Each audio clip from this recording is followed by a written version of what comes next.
Yes, I guess it could have been It's all worse. good. Yeah. So yeah, it's great. We did it.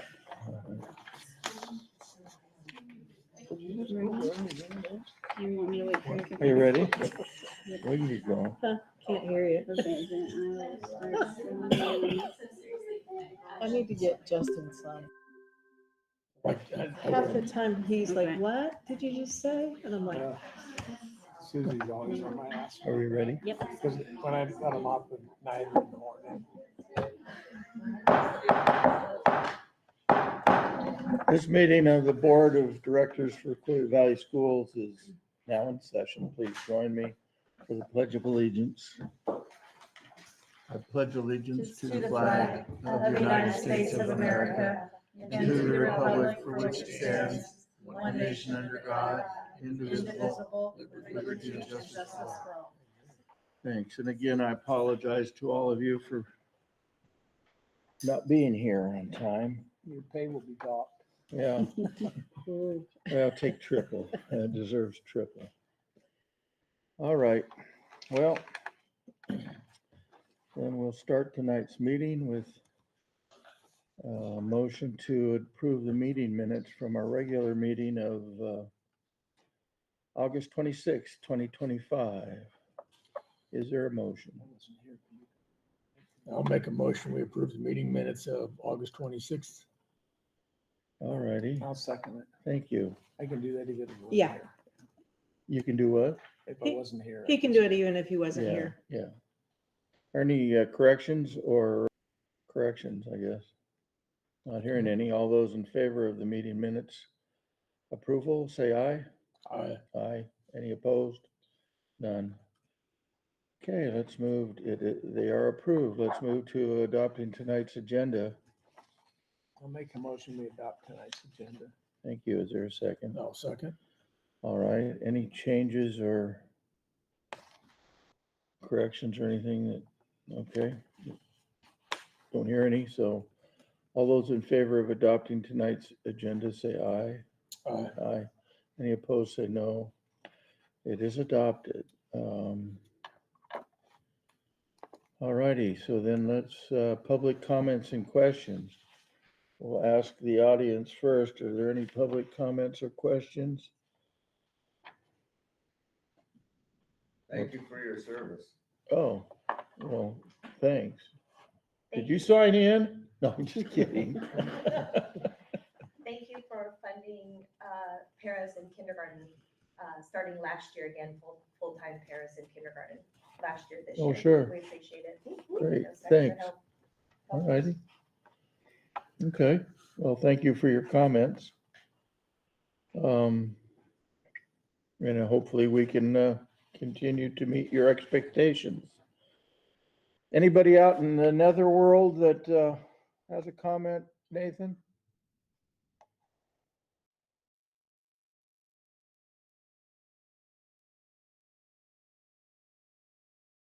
All right, well, if they call back in, it might be because I was not here and we didn't start the meeting on time. So let me know. And maybe we can squeeze them in if that's all right with everybody. Yep. Okay. All right, then let's move on to the consent agenda. Is there a motion? Make a motion. We accept tonight's consent agenda. Second? I'll second it. Any questions about it? Don't hear any. All right. Well, that'll clear the whole first page. That's good. All right, then all those in favor of tonight's consent agenda, say aye. Aye. Aye. Any opposed, say no. None are opposed. It is adopted. All right.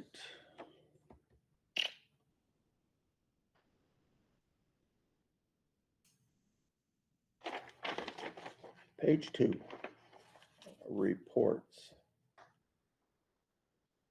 First up is the leadership report, starring in order, Sarah Decker, Elena Velasquez, Brenda King, Myron, and Sheila. So this is a discussion. We'll start with Sarah. Would that be all right? Make it happen. Okay. So I'm just gonna be really quick. Next slide. Okay. So we had a great turnout for summer school. We had 60 students who enrolled, 42 of them completed our program. We had 11 students who missed less than one day, which is pretty fantastic, and we celebrated them because they were there, even when they didn't need to be. It was pretty cool. We had a large staff. We even had one volunteer, Kendall Marshall, who is working on her teaching degree, came and volunteered for the entire time. She just wanted to be there working with kids. It was awesome. Our K through fourth grade focused on math and ELA using our end of year data to drive their work.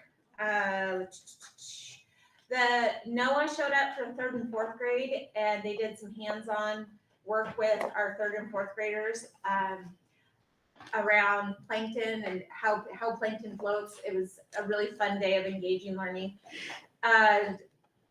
Katie Haig took on STEM in the third grade focus, and her entire program was wrapped around building bridges, the different types of bridges and what weights they can withstand. And it was so cool to go in there and see these kids just critically thinking about how to build a bridge and how to make it stand up and withstand the weight and push and pull. And then I just wanted, the North Olympic Library System partnered with the school district again this year. And I am just so grateful for the opportunities that they brought to our kids in hands-on activities around science and crafts, and just, they had a science fair the one day that was just phenomenal. So it was a really fun time. It was just lots of smiles and enjoyment. So awesome. There you go. Good. Next. Thank you. Thanks. Nice now. Elena? So at Brooks Middle School, we had, kind of, look at my slide here. We had Layla Camacho was our teacher, and she has, she's gonna be talking a little bit about what we did at the middle school, but we had 23 students enroll and 17 students completed the program. We also partnered with the North Olympic Library System, and there's a list kind of some of the things that the middle schoolers took advantage of. Every student that participated got a t-shirt for the reading program because they were reading every day. You might talk a little bit more about the Pacific Science Center exhibition that came, and we partnered with them, and they met, they set up in the gym here in the mat room. Our kids did some gel painting and catch a story and junk journaling. And so you can go ahead and talk a little bit more about some of the experiences. And then our focus was math and writing, and students made phenomenal growth in both areas. In math, they grew 41% on their facts. The 6th and 7th graders, 5th and 6th graders focused on multiplication division, and our 7th and 7th graders focused on fractions. And then writing. Oh, slow down. So, average growth was for those kids in the summer school. Yes. That's correct? Yes. We do a pre-test and a post.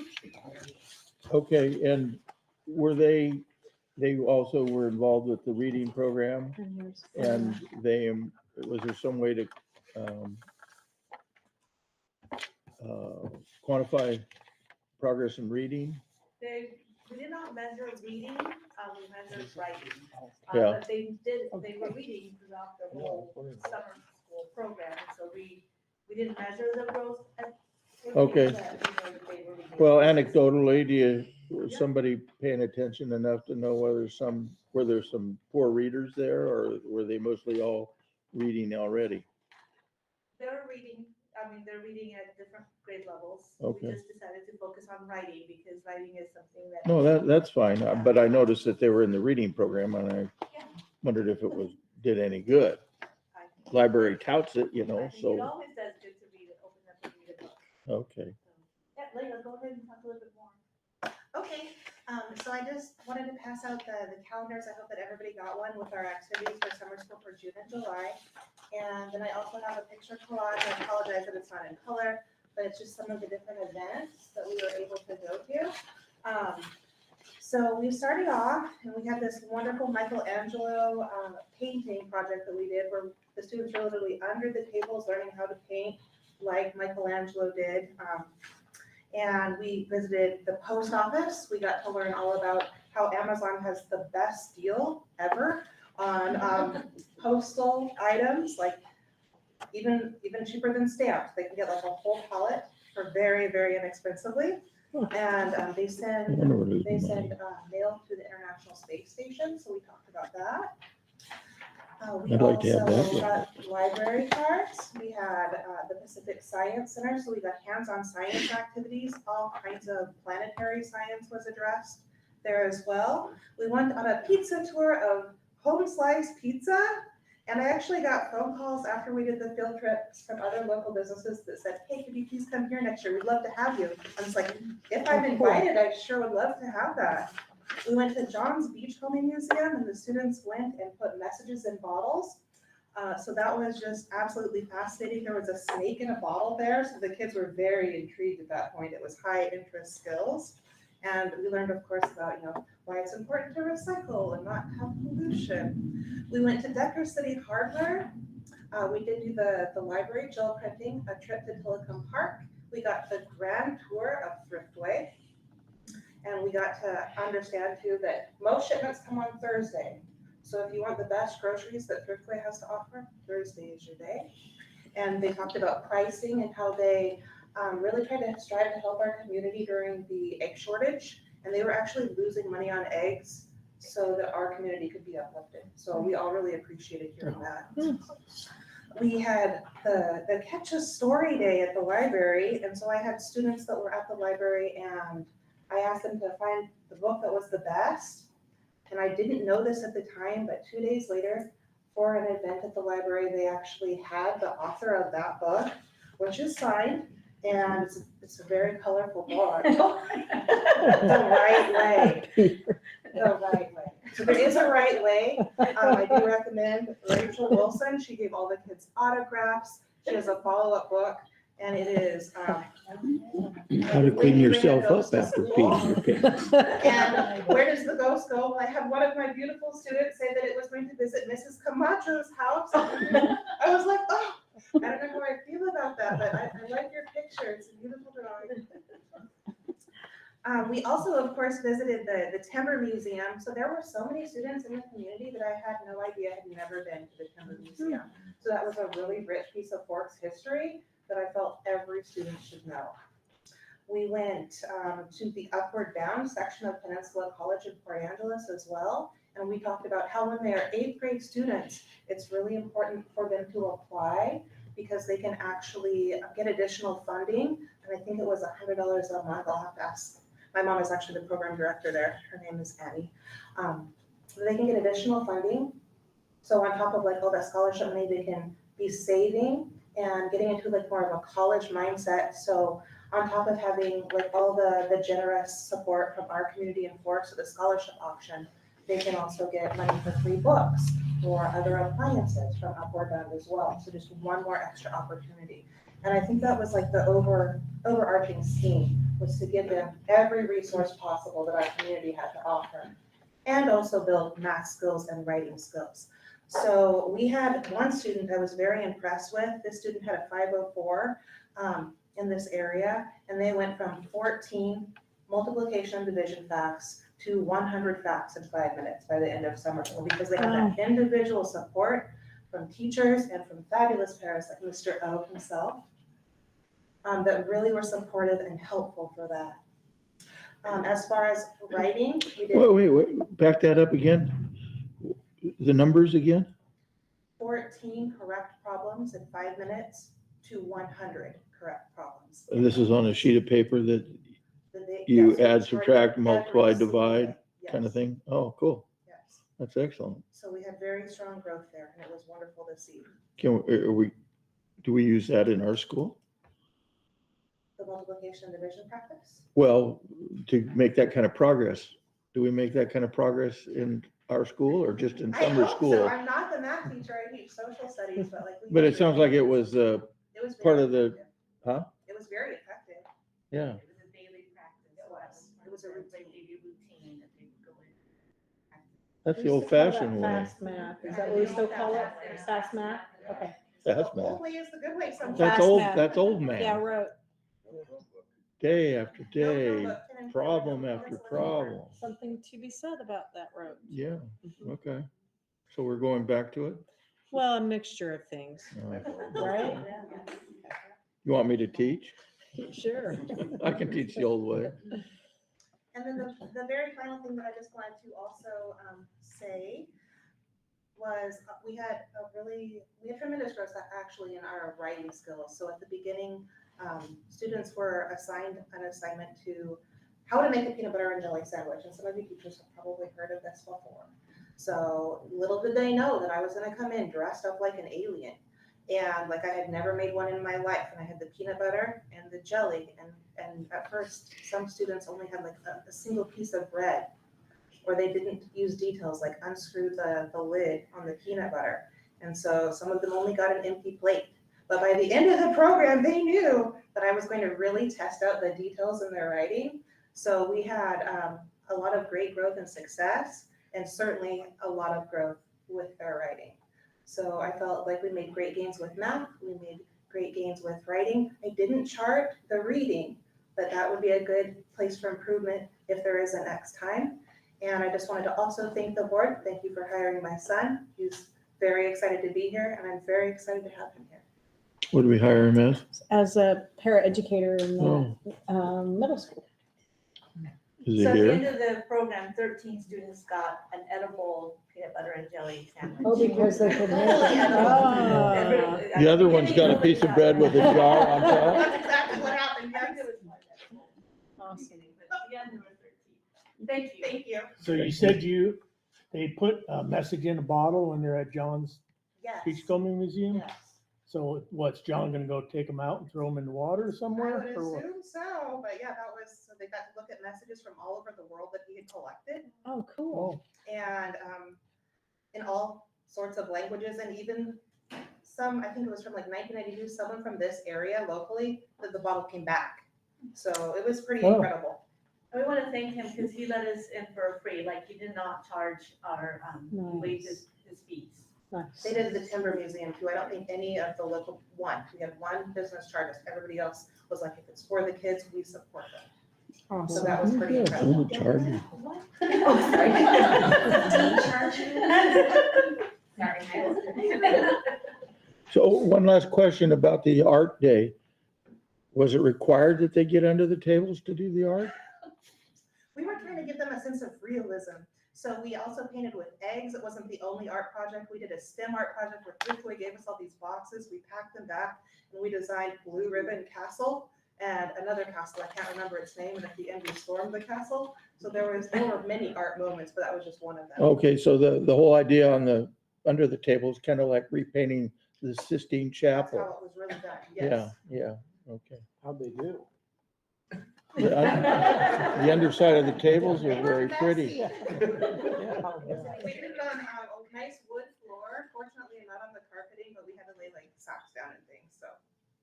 Some of them were quite good, there are two hands touching from the scene, and it's black and white unfortunately, but they were able to make Did somebody paint decent this? art.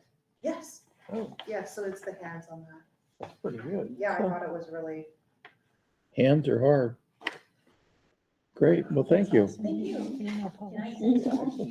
Yes. Lay on the back of the table. I had to go to a new school in third grade, I You went to summer school, and I can still remember what I took. That's good. So Me you too, really and I get that, hated it. Impression of summer school, because you have smaller classes and you're able to focus on Mhm. individual time. Yeah, we studied distance. Oh. Yeah. Okay, Thank you. and now, who's left? Brenda? It's me, yeah. So I don't get to like, I get to follow. All your kids stayed up on top of the tables? Mine's not the same like shiny piece. Mine is actually aligned to ninth grade on track for graduation with the the overall goal to increase graduation rates. So our summer school is really designed around credit retrieval. We had 22 students that enrolled in the program, and we had 19 students that completed the program this year. 90% of the students who attended the required sessions received 1 credit and recovered at least 1 class. So those numbers that I shared with you last spring are already increasing. We had 1 student that recovered 2 classes, and then a bright shining star that recovered 3 classes. The one that recovered 2 and 3 classes are now back on track for graduation, where they had kind of slipped their freshman and sophomore year and came back up, and now they're ready. So it overall was really successful, giving it that engagement level at the high school level, knowing that they have the option to work in a little bit more freedom. So that was it. But I think Sandra's next, and she's the shiny piece right here, or are we gonna do Myra before? We'll do migrant, yeah. Okay, Sandra. perfect. So Sandra is really like, woohoo. So I did a PowerPoint that you can see, it's the migrant, multilingual migrant summer school, 2025. Gabriel Camarena, he's the teacher that he did the credit recovery, and then I did the SEL portion. The SEL portion is just like the tenets of QVSD, integrity, commitment, and respect. We had the core values based on John is Wooden. He's not. It's John R. Wooden. That's how I remember the name. But you might remember him as the basketball coach for the Emeritus. He did the pyramid of success, and we learned about student leadership. And so industriousness, hard work, friendship, loyalty, cooperation, enthusiasm as bricks. That's what I said. As soon as we learned all of them, those bricks could be easily tumbled unless they were held by the mortar on the outside of the Triangle, the pyramid of success. pyramid. So how did I teach cooperation? Go ahead. How? Well, we did a puzzle race. We had 6 puzzles, and each individual student had to do a puzzle race. And so the one that finished first gets to win. But then I made them work together in teams. And you can see they kind of laid all over the floor there. And then after that, some of those puzzle pieces went to each other's puzzles. When they realized this piece doesn't belong, they had to all work together to build all 6 puzzles as a team. How long did it take them? You would be surprised, it took them 5 minutes. It wasn't the 5 1,000 minutes? pieces No, it was not the puzzles. 1,000 piece. Okay. This is the 30 piece. You get 6 puzzles for $30 on Amazon. They're the best rates that you can get. And yeah, we built them together. They're really bright kids. We had very few kids, but just like the essential standards, we didn't do a million things an inch deep. We had a few kids that went a mile deep into the SEL portion of the student leadership. Every day, if you go to the next slide, every day we went to the North Olympic Library, and it's hard to get those middle schoolers, high schoolers to pose for pictures. They want to cover their face. They had game day, and they also did junk journaling. They did a lot of the activities that the middle school did. We went to the known, and we also went to the NOAA, I think it is, and the science one. The kids loved it. We also took field trips. If you go to the next one, we went to Mary Falls, and the kids loved it. It was very few kids. I drove them over there, and they wanted to run to the Mary Falls. This does not run. So it was really hard. It was really hard on me. The next one is a La Push cleanup. Every year after the 4th of July, we go to the beach and we clean up as much as we can. I know that they already do it, but we find comb it, we go. Oh, through there's and- plenty there Yes, if you there's dig deep plenty enough. every day. And so we filled up the bags, tossed them, and then they got to play ball. Had a really good time. Some of the other pictures are debriefing. What we do is after we came back from the field trips, I asked them, did you demonstrate poise and confidence? Were you respectful? Did we cooperate? And I had this game called Circle Up, where I would say circle up, and they had to go in a circle. And the first time it was like 20 seconds. It took them 20 seconds to circle up. There's 6, 7, 8 of them. And it should take 3 seconds. Well, by the end, it took less than a second. I couldn't believe it. I would say, sir, they were moving and running. to get there. I also made them take the leadership role. And many times as we were walking up and down the street to the espresso stand, to Knowles, they had to take the leadership role in walking. Just walking alone, because when I first started here, they walked with their heads down. They were ashamed. Not anymore. Not anymore. These kids are standing with their back straight because I taught them poise using this method. And it might look like, where's your reading? Where's your writing? Where's your math? Where's your science? What did you do? Did you waste our time? No. These are seeds. These children are seeds, and we plant them or we bury them, but you know what? They grow. And it is amazing the things that they do. I saw them now, the president of the Multicultural Club, he was gonna come today, but he had to work. So they're helpfully employed. And he said, yeah, I don't know if I can do it. I'm kind of shy. And he is kind of shy, but he was willing to do it. The only thing is he had to work. So that's. Well, don't worry for a minute. We don't, what was I gonna say? It's okay, because all those things are valuable lessons. Yeah, they are. And I'm just glad somebody's, never mind. In the middle of this, I took kids to Rio. Rio in Spanish means river. Oh, I So thought you went put to a little river Brazil. on there. In the Wow, next I want to slide go there. But I'll let the video, I don't know if the video will show. We explain are what a it is. CISPAS Learning Center, and this is Who's? CISPAS in Randall, Washington. Oh, wow. One of our It's students is loading. featured in that video. Pardon me? One of our middle school students is featured in the little video, so you can't watch it now, but you. Yeah. All four of them are the middle schoolers that went. This was during summer school? Yes. And if that won't work, we can go to the following one. Also during the class, I took For the them to next one. SEMA. For It's the not next gonna work, we can move forward. Okay. It's not. We're supposed to be a techie school. What's going on? There we go. Yeah. SEMA, and it looks like a lot of fun because it was. SEMA is the summit, and it is the highest point of high school life. So they go to this and they learn that they're not alone, and that knowledge frees them to be who they're meant to be, students leading their best lives. So we had 6 kids go, they're all migrant, multilingual, and I kept thinking, in the middle of summer school, we went here and we went there. This was in Ellensburg, and they spent a week there doing ropes courses, doing all SEL, knowing the campus at Central Washington, and it was absolutely amazing. These kids, 2 of them went last year, they went this year, and they're blooming. They're great. So do you have a limit to the size of class you can have?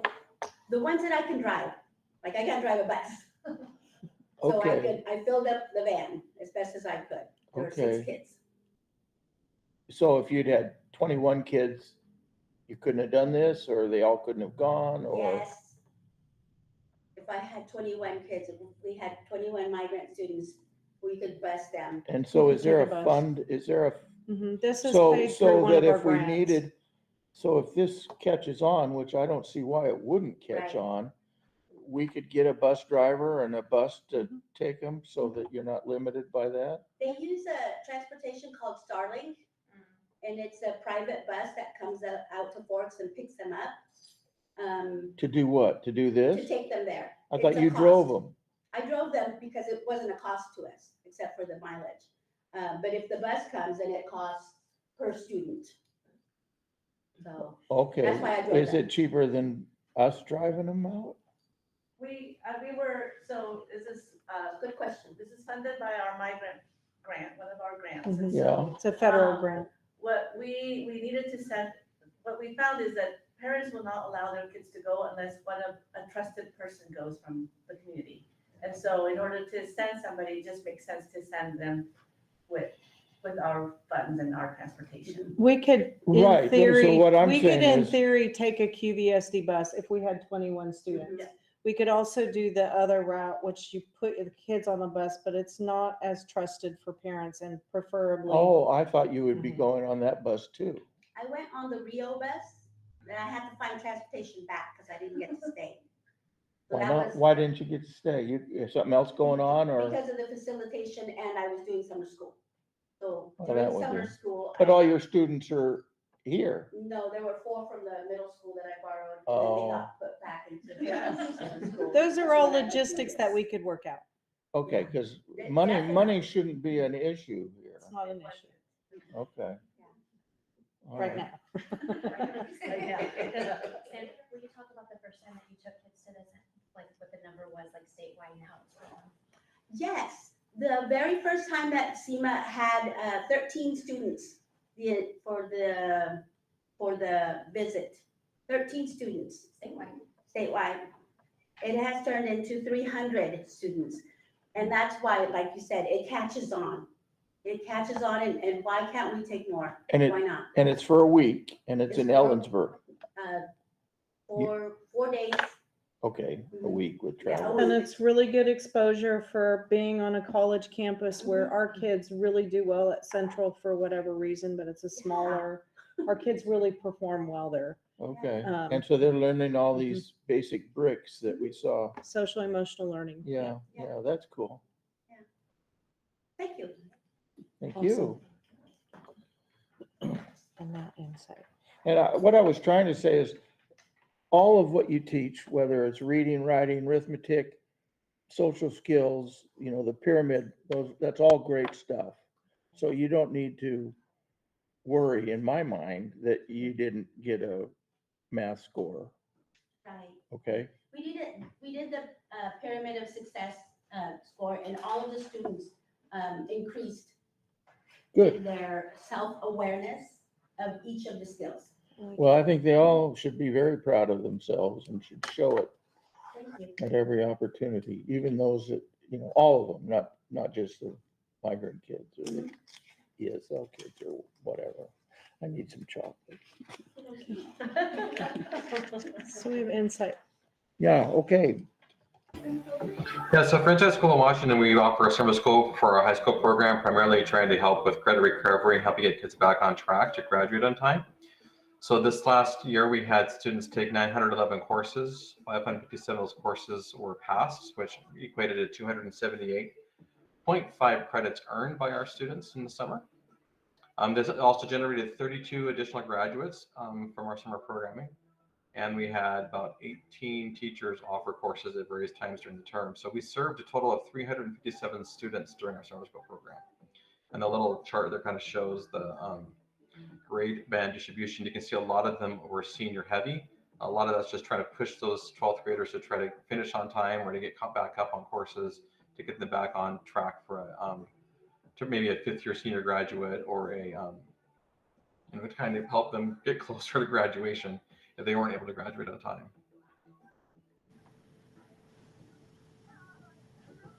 911 courses were gone through.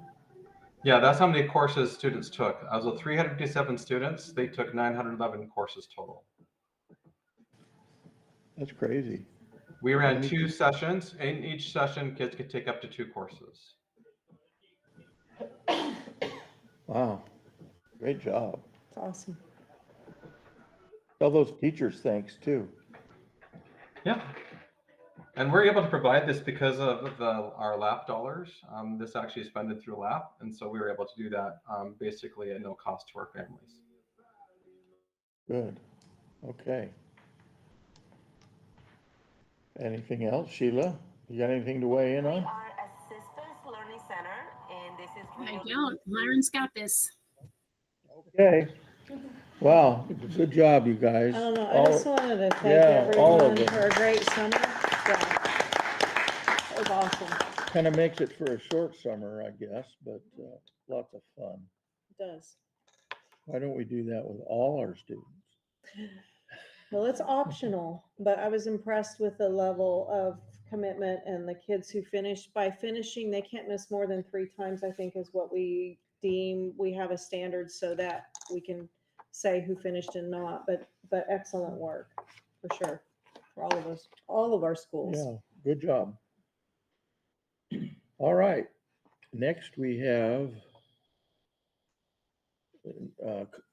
data results from the SBA.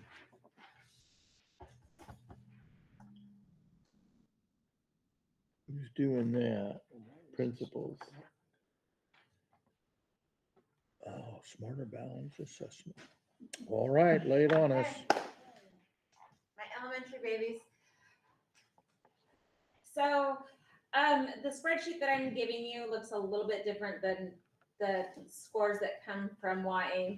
And the reason I did it this way is so that we can see the downward growth from last year's third graders by the class, and then also by the graduating class. So our third graders last year ended up in math meeting 39% proficiency, which was an increase of 7, or I'm not a math expert. Point to where you're talking about, because I don't see any I'm looking 30. at this one right here. So my third graders, they scored 39% proficiency in math. The year prior, they'd only scored 31%, so they grew 9% in math from the third graders the year prior. My fourth graders scored a 34%. The year before, they'd only scored 31%. So my fourth graders grew from the previous year, and my teachers were able to improve performance in the next year of kids. A couple of successes also with math. We had one of our third grade classes had a 56% pass rate in her class. The state average was 51, so one of my third grade classes was above state average. Another one of my classes was in third grade was at 48%, so really close. I have a really dynamic, collaborative third grade team, and I just want to say that they have taken this PLC work and run with it. And that's what you're seeing there is evidence of them collaborating together around student work. Sarah, can I stop you for 1 minute? So if you remember, one of our board goals is to further our PLC work. One of our district goals is to further our PLC work. One of our school improvement plans is to further our PLC work. And so if we have a teacher who's getting great success and she or he is working with their grade level team, they can say, here's what's working. What else can we do? And they can learn from one another. It's really hard work, but I want to say again how proud I am of our staff and their willingness to do that work on our early releases, because you always ask me, what do they do on their early releases? So that was a good talking point. And then in ELA, we had some great growth as well. My fourth graders ended up scoring 31%. This is the kindergarten COVID kids. These kids were the ones who started kindergarten on a computer.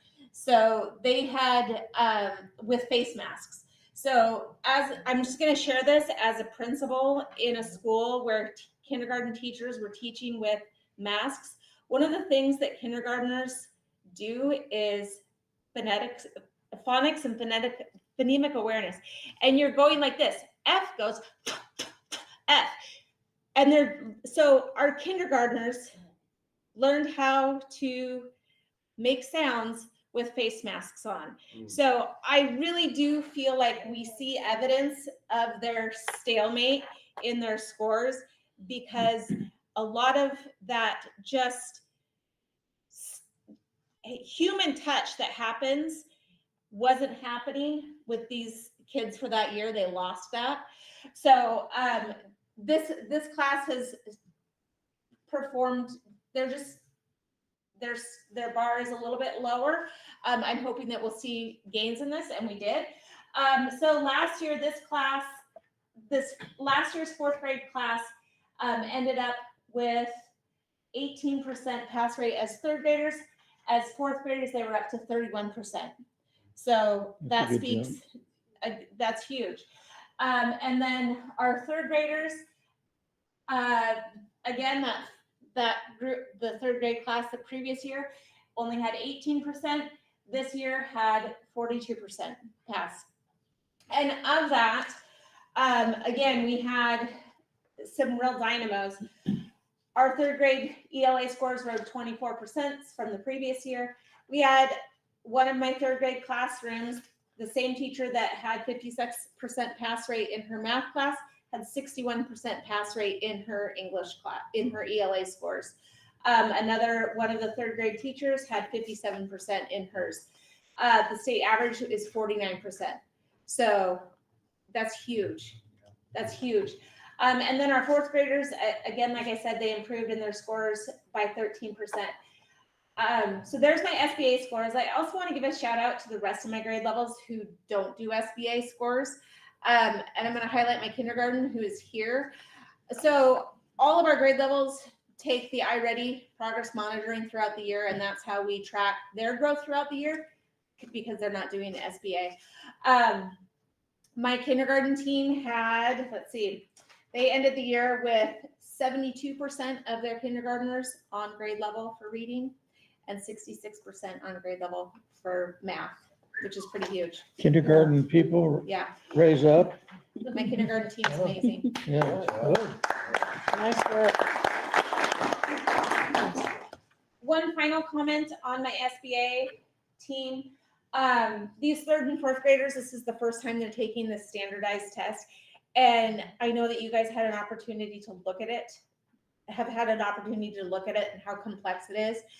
My third and fourth grade teachers, beyond giving interims, which are those tests where they show the kids what it's going to look like and how to take the test so that they can go back and then figure out where they need to improve on their instruction and all the gaps and all that. In third and fourth grade, these kids have never taken this kind of test, and there's so many nuances in how to click and how to go here and what it looks like.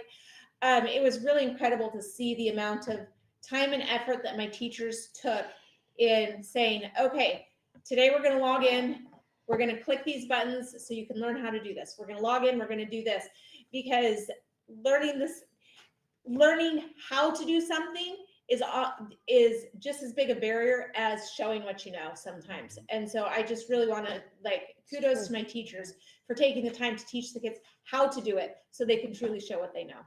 It was pretty impressive. Great, thanks. Encouraging. Yes.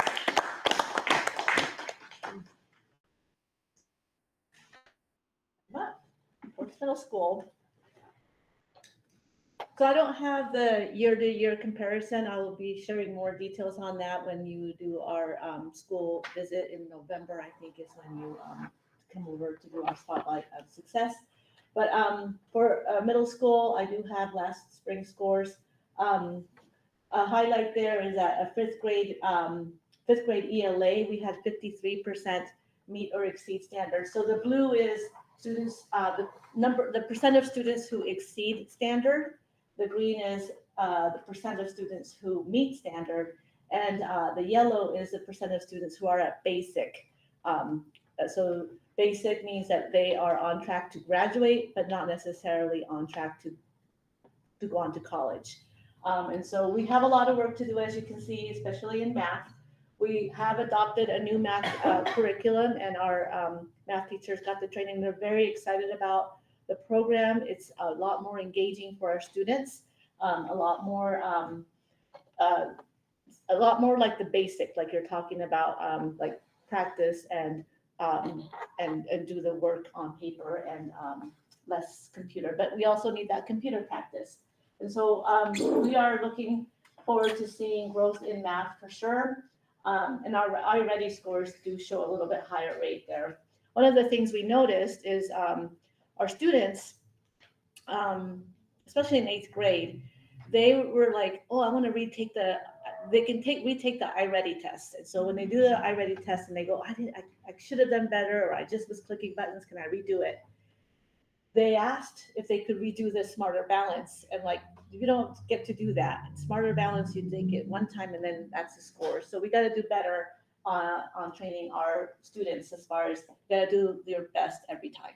So some of them aren't taking the test seriously. They're not taking the test seriously. Yeah. So we talked about math. ELA, is the highlight was the 5th grade. I think we're at state average there with with 53% meeting standard. And also our science, I think for the past 3 or 4 years, we've had great success in science.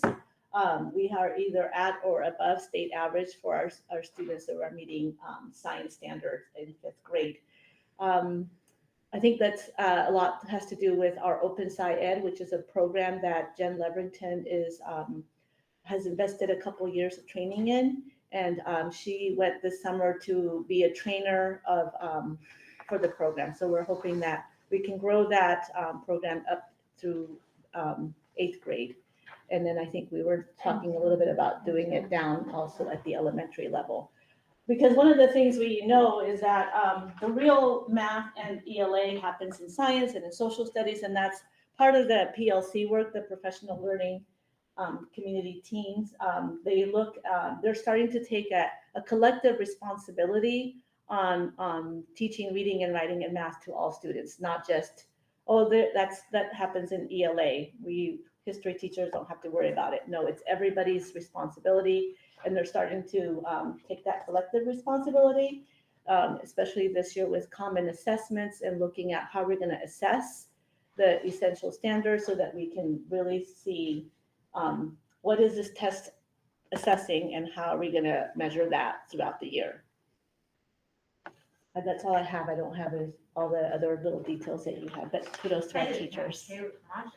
No, I just wanted to point out to the shrinking of the red, especially with the 5th grade ELA team. I know that the 5th grade team did some very strategic, intentional intervention with their kids, where like one teacher took 12 kids and did math for a long time in her intervention period, and they've done some strategic things.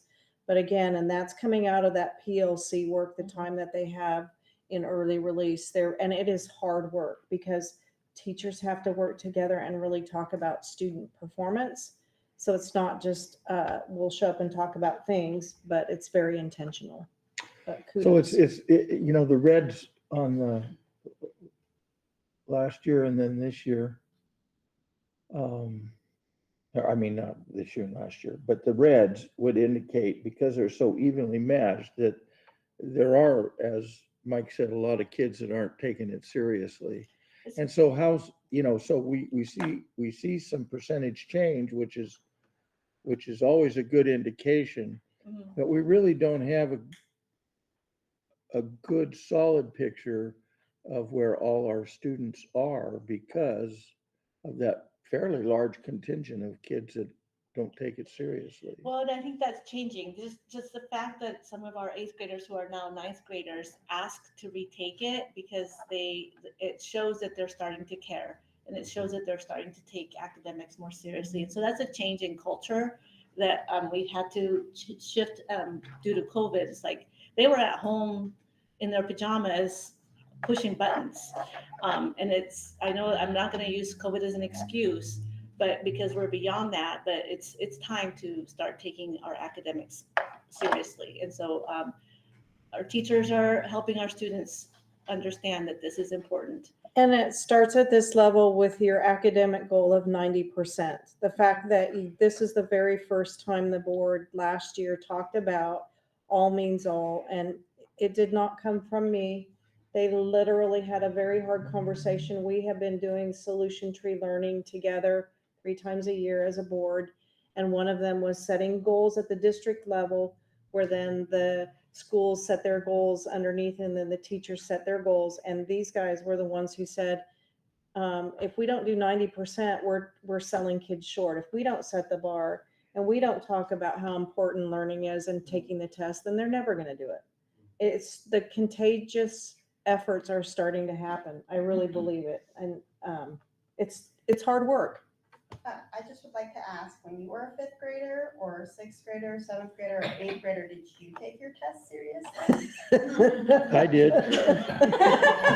Believe it or not. I did. Well, at the high school, they really start caring because they don't graduate. So I'm the summative of all summatives, right? So the Smarter Balance is kind of a summative for each grade level, but at the 10th grade, it's really like pivotal and for graduation. So will you go to the next one? This might be the old one. That's okay. Can you pull it Let up, me Hazel? see if I got can it to her pull it too up. late today because I got busy. It's okay. But when you see our data, Okay. what you're gonna see is when I did it, I highlighted the 10th grade level so that you could see that that's where our school report card is based off of. So on the blue, it'll be highlighted. From there, you will, I can see the camera, right? Here we go. So from that piece on it, Where is that piece? it's coming. Bill. Hazel's getting it for us. Yes. Yeah. I guess I can get it. Would it Can you be get it? on the updated one Yeah, that all you have to do is Elena? refresh that. It's on the same one. Okay. Mhm. Okay, let's see. Let's share that there.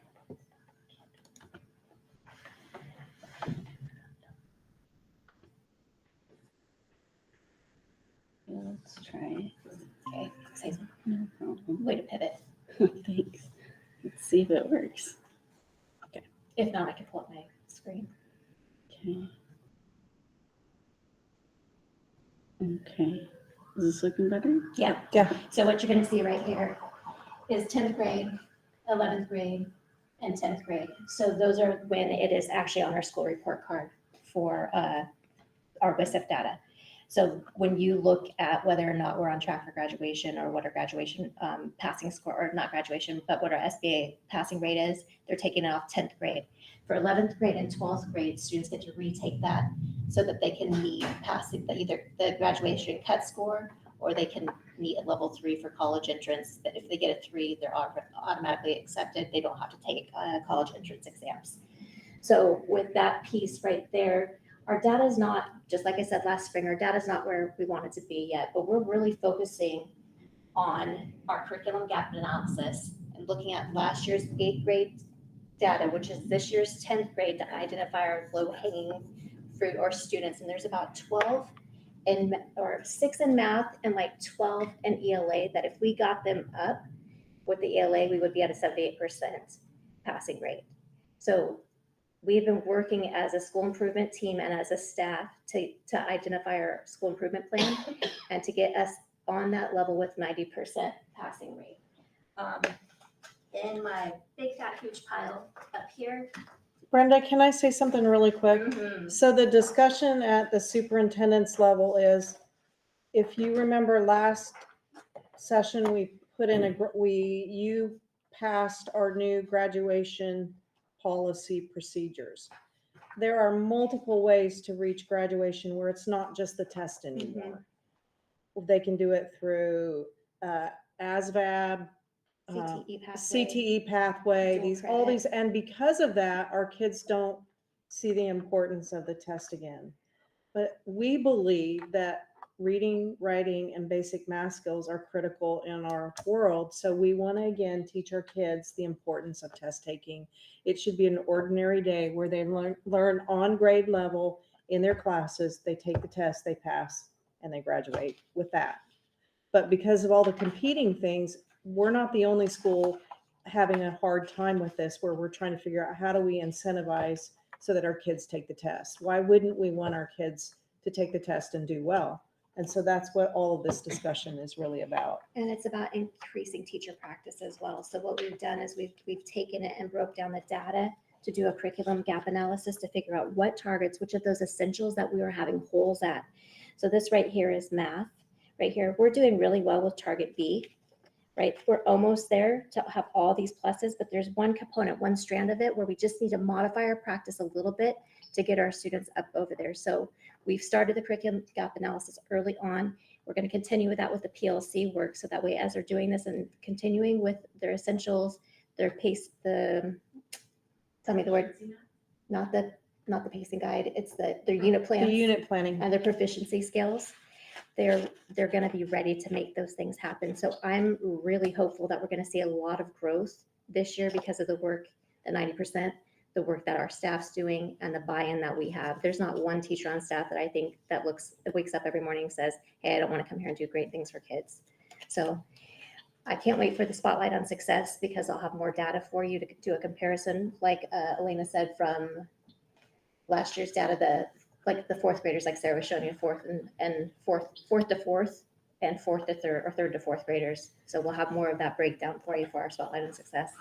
But the SBA scores are kind of one of my passions. It's always been there. I want to make sure that when kids are leaving our doors, they're ready for college, they're ready for career, they're ready to join the workforce and be up there for us. So what am I missing, Diana? You're good. Okay. If you want to see this and you want me to nerd out on you, come see me tomorrow morning. And I seriously, I think if anybody else on staff sees data, they're gonna be like, can I have like 5 more minutes, please? Thank you. Okay.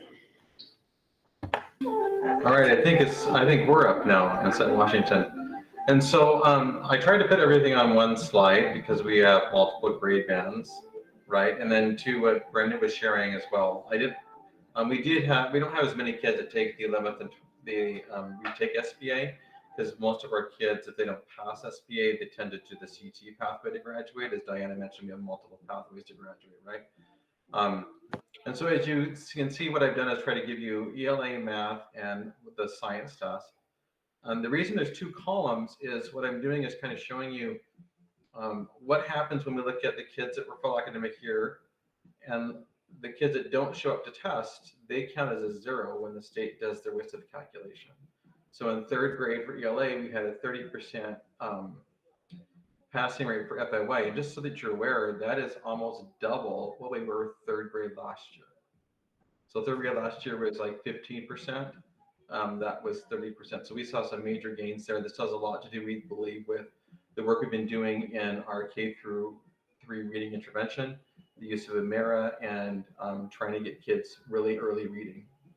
But then if you look at the next column, if we take out the kids that didn't test because they didn't show up for testing, it goes up to 36%. And that, a lot of it has to do with the fact that we only have about a 76% test rate for every test, for every grade level. This is one of the main reasons why we really worked with the legislature, and we asked for your support as well to get the law passed to allow for remote testing, so we can test a greater number of our kids. Because we believe if we were to test the full population, we would generally see higher scores. And so that's studying to launch for the fall of next year. We're really hopeful OSPI will let us pilot it this year, but we don't. OSPI has been pretty tight-lipped what they're doing with that right now. So we are, as I share here, as I kind of looking at data from last year to this year, I think the biggest huge increases I was at 3rd grade ELA. Math was pretty static across all of them. We did see a big increase in math for 3rd grade as well. So 3rd grade in math was 8.2 last year, and this year we're predicting 18%. So we saw some pretty good gains in grade 3, which is awesome because that means we've done a great job of trying to build up K1 and 2. And then the other grade bands didn't see major gains. We saw some decreases with some of them. But part of that too is we're a growing school, and we are often doing year-over-year comparisons is difficult because we don't necessarily have the same populations. Our population tends to be more not as static as you would see in a traditional building. And then Myron, wouldn't you say the difference with this year is because we had multiple enrollment periods throughout the entire year? You might get a kid January and you don't necessarily know where they are because they came completely from outside of the school district. So that could potentially, that could play into this, Diana. What I tried to do in these numbers is do those full academic year kids so they had been enrolled on 10-1 for the numbers I'm showing here. But you bring up a great point. That does impact participation rate. If any of those kids that we enroll late in the year, they have to test with us and they count towards that participation rate. Great. Okay. Thanks, Myron.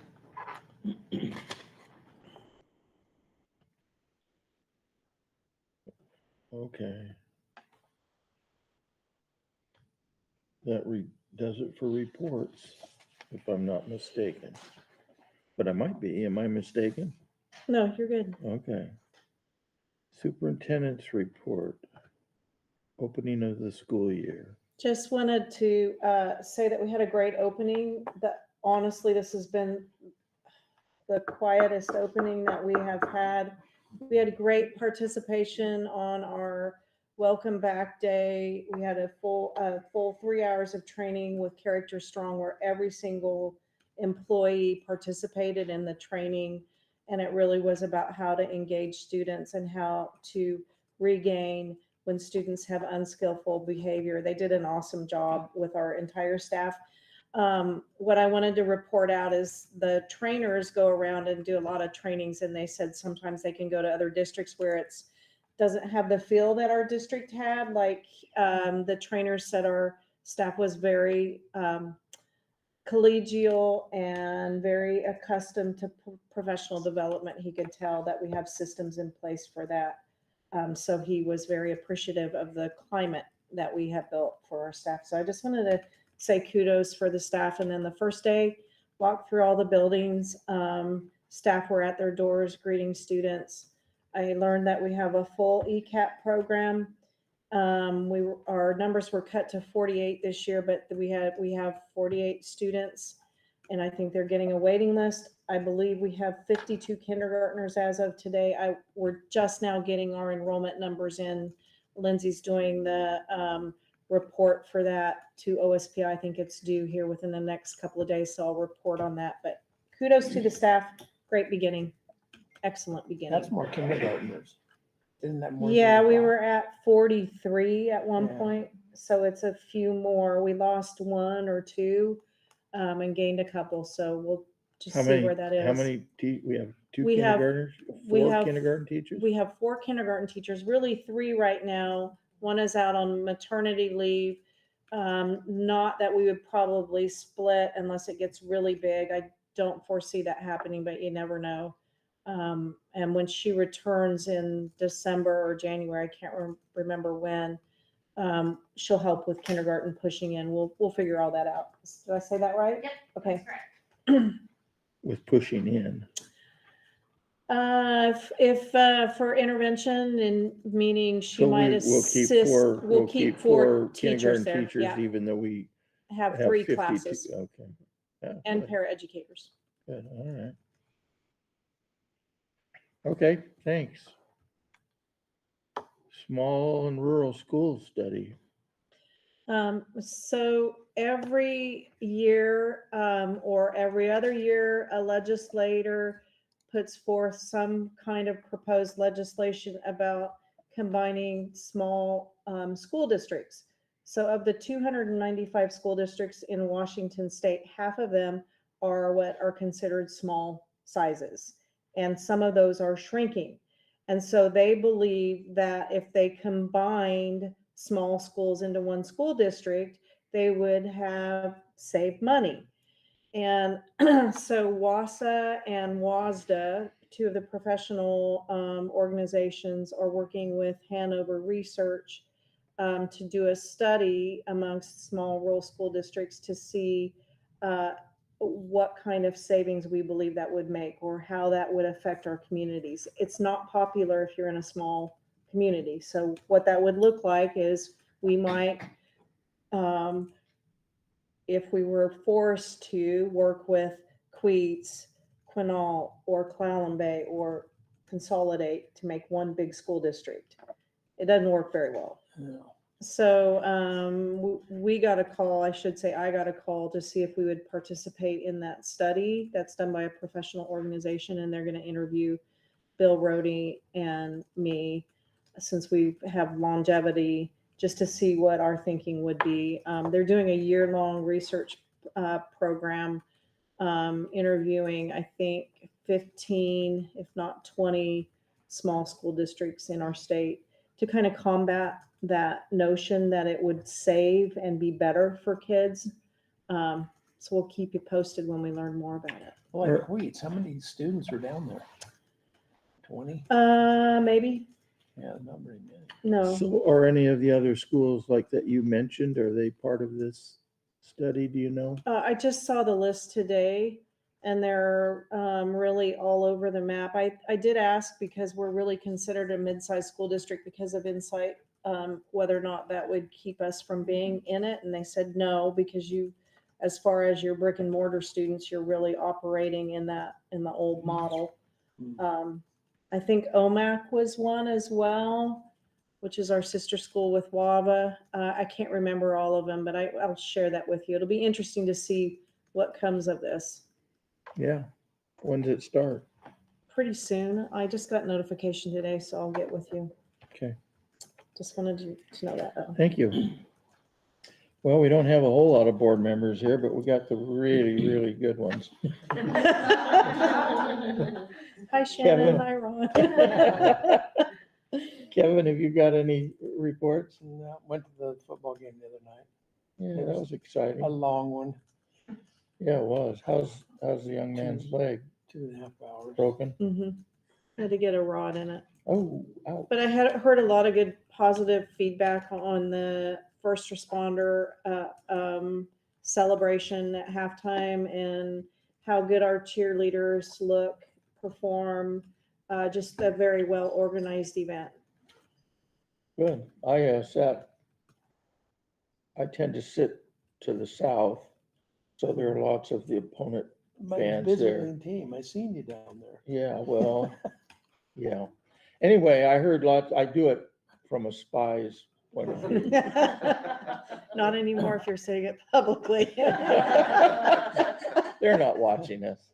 Anyway, I heard a number of compliments of the stadium and the field and how some of the people there actually remembered the old mountain that we used to play on and the old stands. So Ishmael did that an made- excellent job. He that made did. me feel good. Yeah. He did a great job announcing. Yeah, is he gonna keep Yeah. doing it? Good. Well, great. Anything else, Kevin? No. Mike, anything? No, I just wondered on I know his first game, the school just started, but are they gonna have the band playing at the home games or? I'll get back to you on that. It's a good question. Yeah, it's always That's a fun good to have question. them there.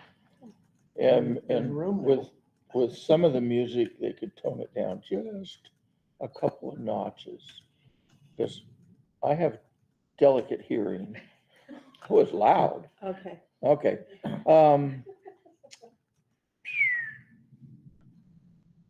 I went to the opening staff lunch. I'm sorry I missed the training. That sounded like it would have been fun to be at. It was fun. So. Okay. Insight School of Washington, how about you, Myron? Anything else to add? Why don't you give them some enrollment numbers? They're looking good. Yeah, they are. Our enrollment actually, as I shared with Diana yesterday, I believe, our enrollment is up about 300 students year over year. And so we continue to grow. Right now, as of this morning, our high school is about 100 kids over prior year, middle school about 115 kids over prior year, and elementary about 126 kids over prior year. As of this morning, we were over 3,000 enrolled for all of our programs. So we're seeing some enrollment growth, which is awesome. Are you having to add staff? In some areas, we're hiring some elementary teachers right now to meet some of that need. We've hired some teachers in middle school. So we're hiring as necessary to meet the families and student needs.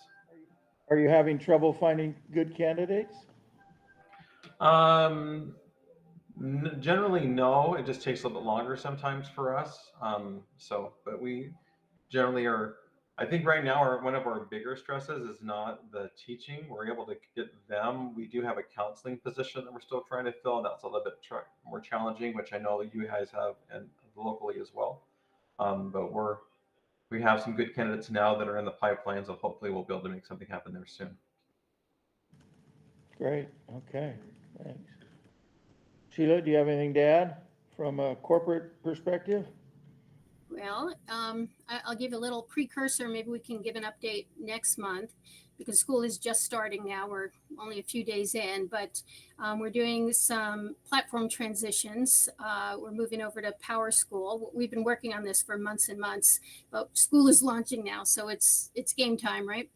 So we've got the transition over to Power School, and then in the online school over to Canvas. And these are nationally some of the best platforms there are. I will say from a few schools that have gone out before us, there have been some hiccups, and we have got teams working on the bumps along the way daily. We've got help rooms set up for staff or anything that might come up. So I feel like there's a ton of support going out there, but we'll know more after we get into school a few weeks how it's working for Insight Washington. But we're excited about the transition, and the features that are coming are going to be well worth whatever little hiccups we have right now. Okay, great. Yeah. Look forward to hearing more about that. Okay. Full business. QVSD CTE 5-year plan. So I just wanted to remind you that back in June or July, Jen from Insight School of Washington came and presented her portion of it because, of course, QVSD has Insight and it also has Forks High School. Brenda was not available to come, and so you tabled this item. And so Brenda is here to talk a little bit about furthering the work that we're furthering in CTE. I think there was quite a bit of discussion, and I couldn't answer some of the questions without Brenda being here. So Do we have the doc? yeah, you want to put the doc up? I just want to say thanks for tabling me for then. I have no idea where I was at that night. I don't know if it was like a life thing or if it was athletic event. Just, yeah. It was summertime, so it's okay. Yeah.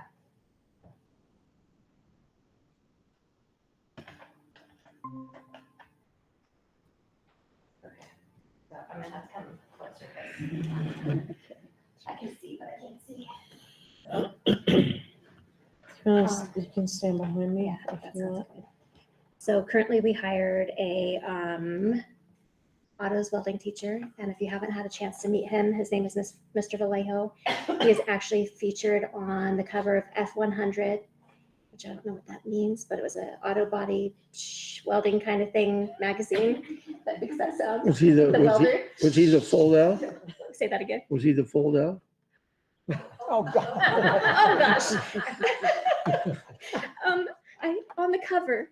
So, and then there was another magazine that he was featured on as well, and he has those hanging in the shop. He's in the process of cleaning it up, doing inventory. Kids are really, really excited. They keep coming to me asking me to move into the class. And the beauty is he has a freshman, so I'm hoping that we get to keep him for a while. So he's here, yeah. I talked with him at some length, someplace. Oh, at the lunch. Yeah.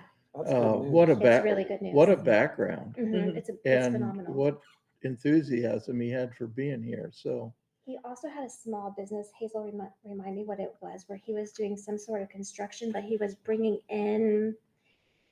It was autos, I think. Yeah, but Wasn't there was another one where he was doing it had to do with natural resources and things like that. So I can see in the future another CTE pathway that we can tap into that. But I can't remember what the word is at this time. I'd have to go back and talk to him. But I was like, oh, what was it? A guide service and one more. So Where's he from? He's Alaska. Alaska. yeah. Alaska. Wow. Yeah. So building that up, Shelley is of course amazing, and our culinary and our internship and our worksite release is just phenomenal, and it's flying off the charts.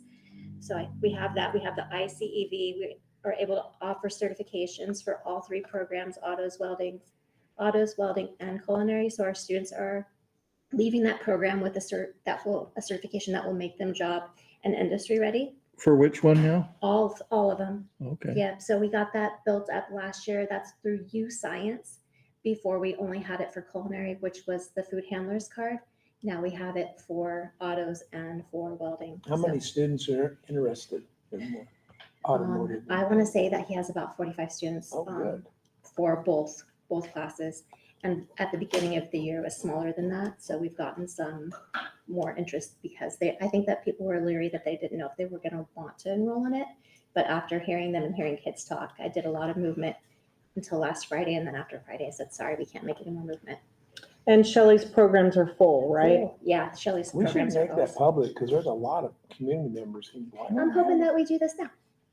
Tell them to come back and watch it. Yeah, no, it's Put it in good. the paper. so- Yeah, maybe we could do a spotlight on success, but in the paper where we can do Yeah. something that's showing. I know that he's gotten a car donated. I have somebody else that reached out for another car. I told him that he could work if we have kids that are up there because the Corvette has some damage in there. So it might be fun for them to come, for Brian to bring it here and offer them because he does have that skill set with doing auto body work. Oh, yeah. So it would be kind of cool for kids to be able to pay it forward on something that that Thomas has donated to the scholarship auction. We're working on, so FCCLA is up and running. We're not there at competing at state, but I know that that's one of the goals that Shelby is getting up and running. FBLA is kind of at a standstill for the moment, and as we're holding a pause on Skills USA while Mr. Vallejo builds up his skill set. That's under student leadership. Yeah, we just don't want to overwhelm him with the first year with all of the things that are needed because we want him to succeed. Yeah, we don't want to wear them out. Yeah, too don't want to wear soon. him out. We are continuing with the PD on Wednesdays through the PLC work. We're going to send him to the WACTA conference in the spring, not in the fall. There's one in the fall, but we're going to wait for him to get his feet under. And we don't really send anybody to the Applied Math Council anymore, but we're hoping that as we're able to offer another CTE pathway with the building, help me with this one, Diana. So the goal is to get the certifications and then the dual credit with colleges. And I know that Bill Cavell is doing his internship and is going to be helping Brenda with that. But we're also looking at if we were going to add another pathway to survey the students to see what their interest would be in. Meaning another pathway would be you might have autos and welding and culinary, and it might be that many of our students want to do some kind of health science or forestry or construction or whatever. But we really need to, that's one thing they'll be working on in November so that we would be building that potential where we would hire someone for the following year in another career pathway. It might be digital computers. Get a home building class again. Mm-hmm. Yeah. Like through, yeah. So like Diana just said, Dr. Cavell is working on the dual credit articulations for our CTE programs with Jen. So Jen has one that's in the works from Insight that presented whenever that was in June or July through Olympic College for our culinary program. We haven't heard back from them yet that is a go.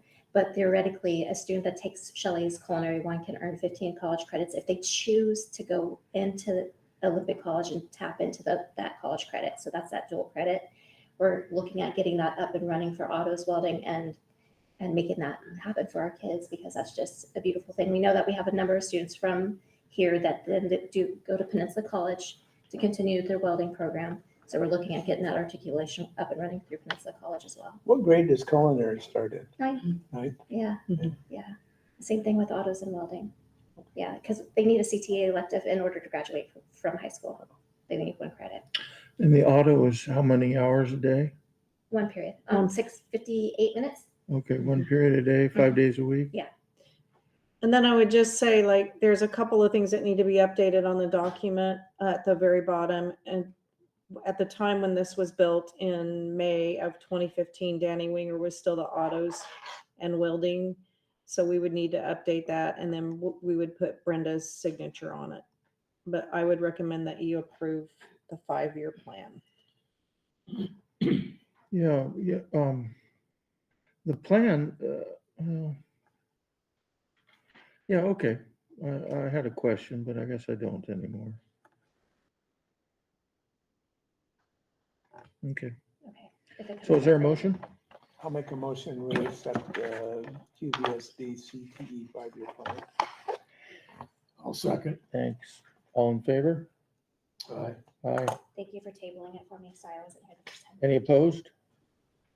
It is approved. Okay, board policy 2415, performance-based pathway for graduation, the second reading.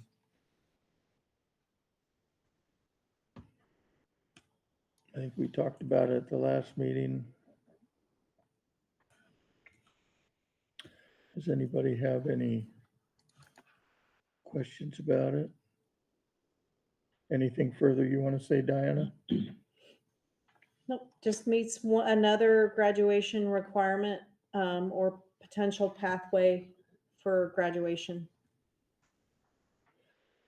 And aligns with legislation. Okay. At the very end of it, it says at least annually, the district will examine data on student groups participating.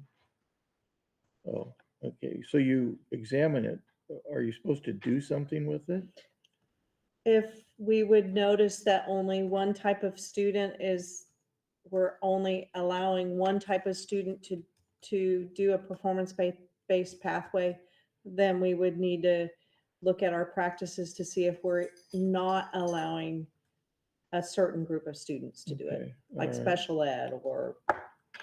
Okay, My understanding is this is a pretty rigorous process because you have to follow State Board of Education guidelines. And so a student would have to be really like an entrepreneur who has a business or something that is very unique. I do not believe that this will be. an issue for Yeah. us. Okay. All right. All those in favor, I need a motion. I'll make a motion. We approve board policy 2415, performance-based pathway for graduation. And I'll second it because I'm the only one to do that. And that's good. Remember, Let's take turns. I got the best here tonight. All right, no other questions? All those in favor say aye. Aye. Aye. Any opposed, say nay. Okay, that policy is approved. Now we have a string of new business.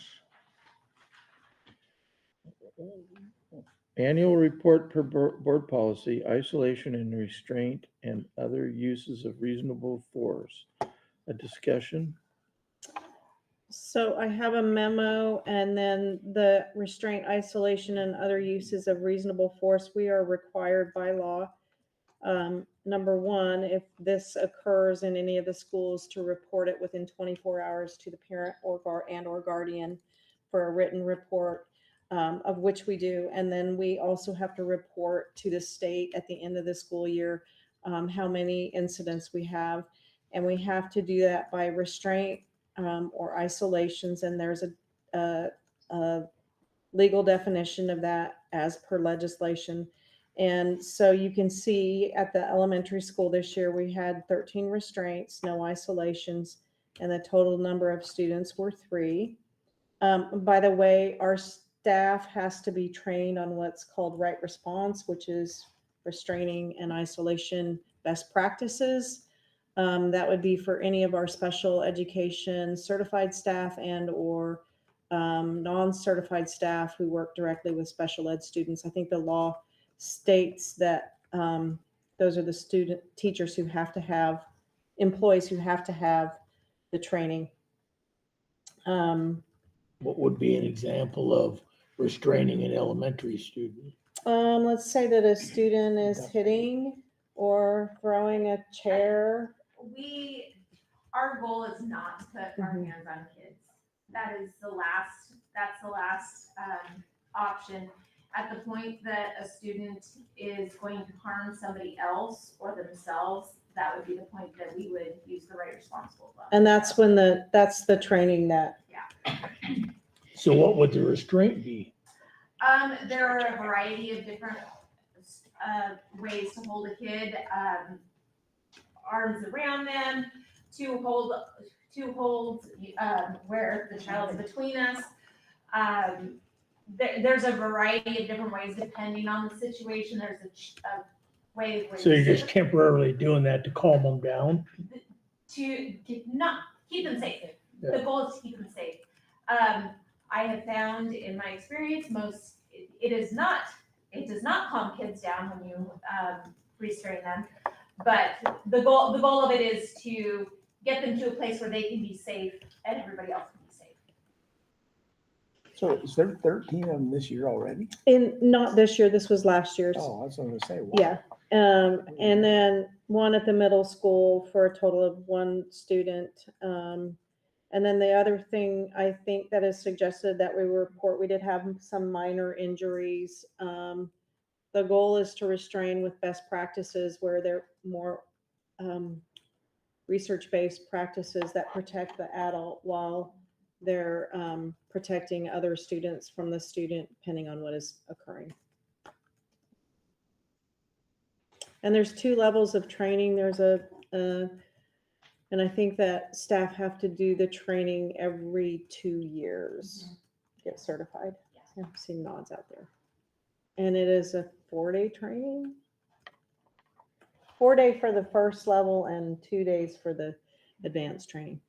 Geez, what do they talk about? Well, Same thing over legislators and over wanted again? everybody to be trained, to have to, it almost passed 2 years ago and we were like, hold it, time out. That's a lot of that, an unfunded mandate that you're putting on us. And so, but at any given time, it could come back. About half of the training is de-escalation, so that you don't have to do any restraint or isolation.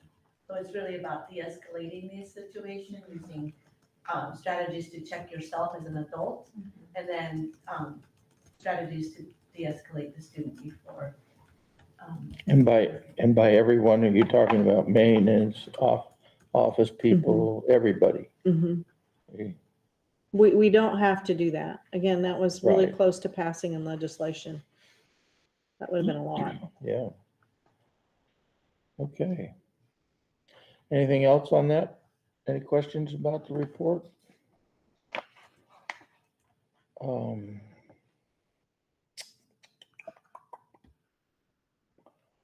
Then we need to review the board policy 6640, school-owned vehicles. So there are some minor changes. They're in the red. Mhm.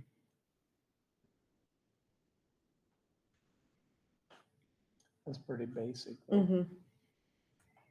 And we have a list of the only person we have with a district vehicle checked out is Bill Henderson. Because it says For right here. emergency. Yeah.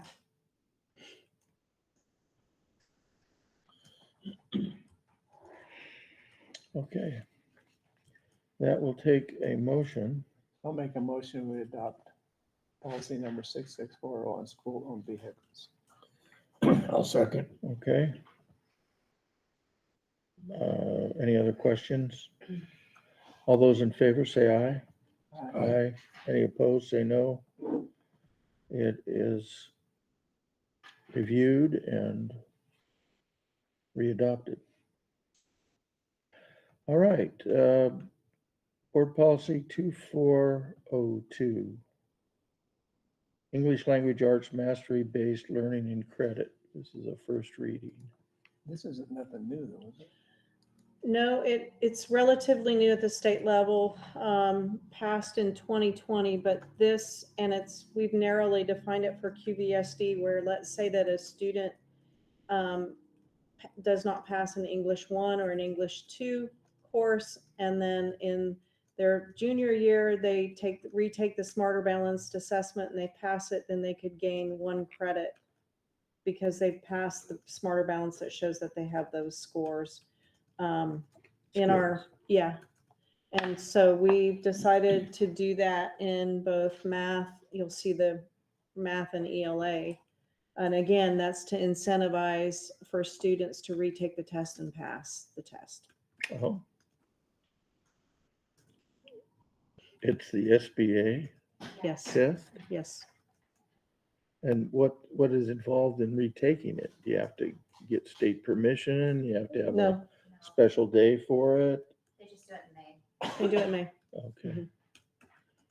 And the results from the first one, which they take in the fall. No, they only take it in the spring. So when would they retake it? The next year? Yeah, in their 11th or 12th grade year. Okay. They might pass it in their sophomore year. Let's say they pass their English in their sophomore year, but they didn't pass their 9th grade, and they pass the SBA when they take it as a 10th grader, they could get a credit in for their freshman year if they didn't.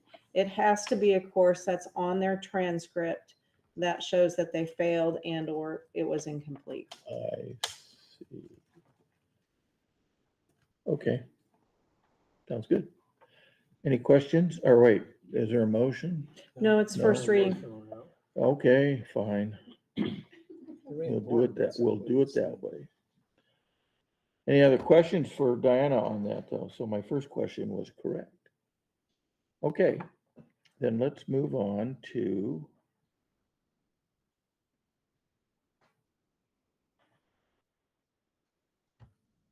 number 5, Board Policy 2403, Mastery-Based Learning and Credit, first reading. Same with Same smarter thing? balanced math. Yes, Is there any reason to talk about the procedures? not really. Okay. All right, then let's move on to Board Procedure 2403. No, wait a minute. Is that just a repeat? Procedure. There it is, procedure. Never mind then. Okay, Title 6 Grant Award.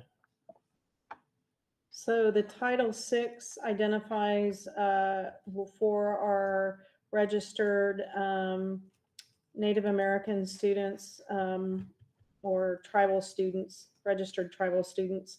And part of the grant states that you have to accept it. We've accepted it as a district, but you can formally make a motion. We're receiving $58,995 this year for our Title VI program. And what are we doing with that money? This basically supports Ashlyn Coburn's position. And then she has a caseload. I looked at her caseload just recently, of working with students in all 3 buildings and parents. There's a huge parent component where we have a committee of parents that help guide us to identify the goals that we have for the program. Okay. And then she does a presentation at the end of the school year to show the work that she's done. Okay. Great. All right, is there a motion to award or to accept the Title VI grant award? I'll make a motion, we accept the Title VI grant award. I'll second. Okay, any other questions for Diana on that? If not, all of those in favor say aye. Aye. Any opposed, say no. It is approved. Okay, next is approval of surplus items, weight equipment. And so what's this one mean? That is a, Are you selling it? We will have a surplus sale with it, yeah, and then get rid of it. But currently it's items that we have in the Augs gym and they're kind of in the way. They're old equipment from the old weight room. They pretty much gotta sell it as a package, lump sum. We'll see if we can do that. okay. Is there a motion then to approve the weight equipment as surplus items? I'll make a motion to approve the surplus items weight equipment. I'll second. Okay. Don't think are there any other questions? Not hearing any. All those in favor say aye. Aye. Aye. Aye. Any opposed, say no. Okay, it's approved. Okay, resolution 1-25/26, our very first one. Increase Forks High School Associated Student Body Petty Cash Fund. Just need to increase that for $1,000. Because of, Growing changes in needs of costs. inflation. Yes. 4,000 or for 1,500. No, going from 1,500 to 2,500. Oh, Okay, okay. Increase to the amount of 2,500, not to 4,000. all right, I'll make a motion. thanks. Second? I'll second. All right. All those in favor say aye. Aye. Any opposed, say no. Be it resolved we've increased the petty cash. We have an executive session that will last 10 minutes. 10 minutes. Is there any action No. expected? So at which time we'll come back and adjourn. So it's 7:15, So we'll be back at 7:20. 7:25. You think so? Yeah. It'd take me a minute to walk there. Yeah. Okay, we'll be back at 7:25. By fold out, I thought maybe he would be standing there with a nice car or something. All you people, Jiminy. I'll tender my Thanks for resignation coming. This tomorrow. was nice to have an audience.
So what's going on with the library? Nothing.